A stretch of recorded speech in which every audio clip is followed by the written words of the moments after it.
Knobel is a dice game for 2 to 6 players. It is played with 5 dice, a dice cup, and a special game pad. This pad is either included with the game or can be easily downloaded from the internet.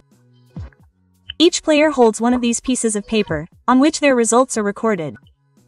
The winner is the one with the highest total at the end. Each player holds one of these pieces of paper, on which the results are recorded.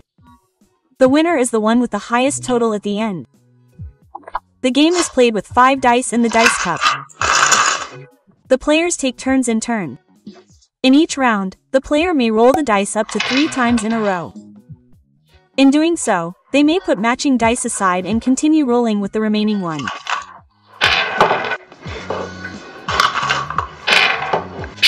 However, after the third roll at the latest, they must choose an empty space on the gamepad. This is where the result is recorded. The gamepad is divided into an upper and a lower section. For each game, the player fills in one of these spaces. The same dice values are recorded in the upper section. For example, if you decide to roll 4 here, the sum of the numbers of the 4s is entered here. For 35, that would be 15 points.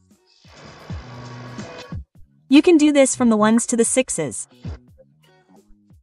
If you get at least 63 points in the upper area here, you get a bonus of 35 points. In the lower area, certain figures are rolled and entered.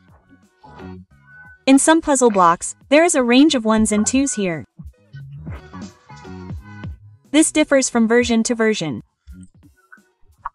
For example, if you roll a 4 of a kind, i.e. 4 identical numbers, you can enter the numbers of all 4 dice in the 4 of a kind area, i.e. 24. A full house consists of 3 identical dice and 2 identical dice.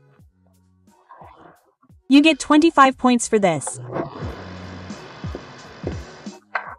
A small straight consists of 4 consecutive numbers. For example, here 1, 2, 3, 4.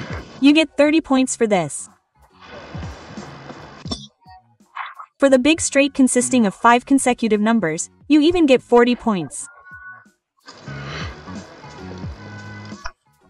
And for a puzzle, which is 5 identical numbers, you get 50 points. In case you have a bad throw, there is also the chance section. Here, all the numbers are simply added together and entered. If a player cannot fill any of the fields with a value, then any field must be crossed out. This is indicated by a 0 or a dash. A game ends as soon as the last field of the last participant in the last game is filled in. The number of games is agreed upon in advance. However, there are also game variants in which the game ends as soon as the player is the first to fill their last box in the first row. Now all the points are added together. Don't forget the possible bonus. The player with the most points wins.